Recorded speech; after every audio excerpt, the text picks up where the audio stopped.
पक्ष इस तरीके से हरियाणा में हारा, इससे बड़ी हार की ओर अग्रसर होगा झारखंड में। अभी तो चुनाव लड़ने से के खड़े दलों को ये लोग सम्मान नहीं करेंगे।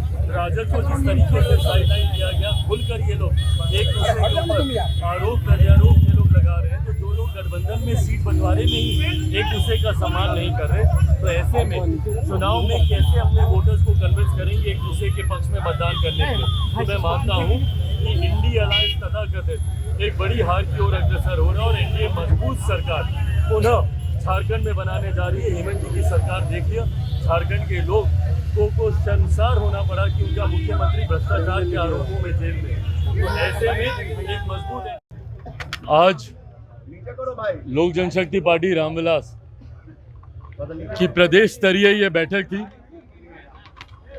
ये जानकारी पार्टी पहले ही साझा कर चुकी है कि आगामी 28 नवंबर को पार्टी के स्थापना दिवस के दिन पार्टी पटना के गांधी मैदान में एक बड़ी रैली का आयोजन करने जा रही है। एक लंबा समय हुआ जब हमारे नेता आदरणीय रामविलास पासवान जी थे, उस वक्त पार्टी ने आखिरी बार गांधी मैदान में बड़ी रैली का आयोजन किया था।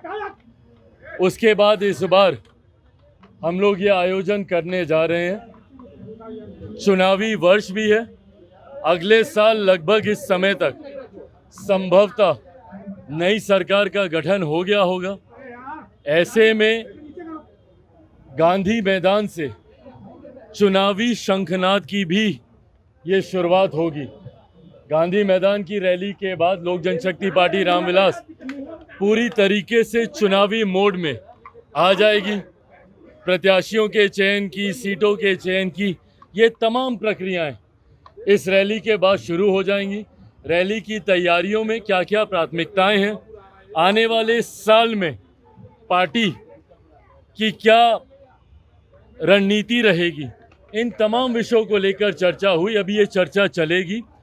हमको दिल्ली वापस जाना है, मंत्रालय का कार्य है, पर अभी ये बैठक कुछ समय और चलेगी और तमाम लोगों को जिम्मेदारियां तय कर जवाबदेही बांधने की सोच के साथ आज का ये कार्यक्रम बुलाया गया था। झारखंड चुनाव को लेकर नाराजगी आपकी तैयारी और दूसरा सवाल इलेक्टोरल एंट्री, चाहे आरक्षण, चाहे वक्फ बोर्ड का मुद्दा हो, कई मुद्दों पर आपका सरकार का अलग स्टैंड रहा है, तो क्या अभी भी नाराजगी है? भाई मैं एक बात मैं स्पष्ट कर दूं कि कई ऐसे लोग हैं जो चाहते हैं कि मैं और मेरे प्रधानमंत्री के बीच में दूरियां आए।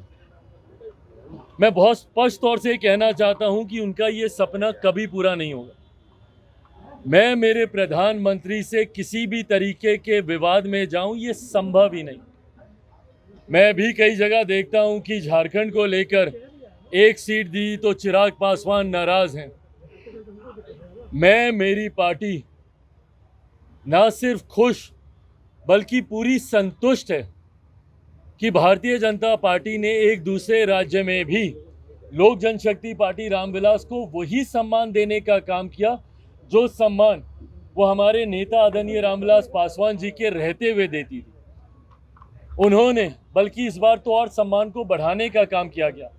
2014 में भी हम लोग को एक सीट दी गई थी झारखंड में लड़ने के लिए, शिकारी पारा की वो सीट। उस वक्त पार्टी बहुत ज़्यादा संतुष्ट नहीं थी उस सीट के चयन से।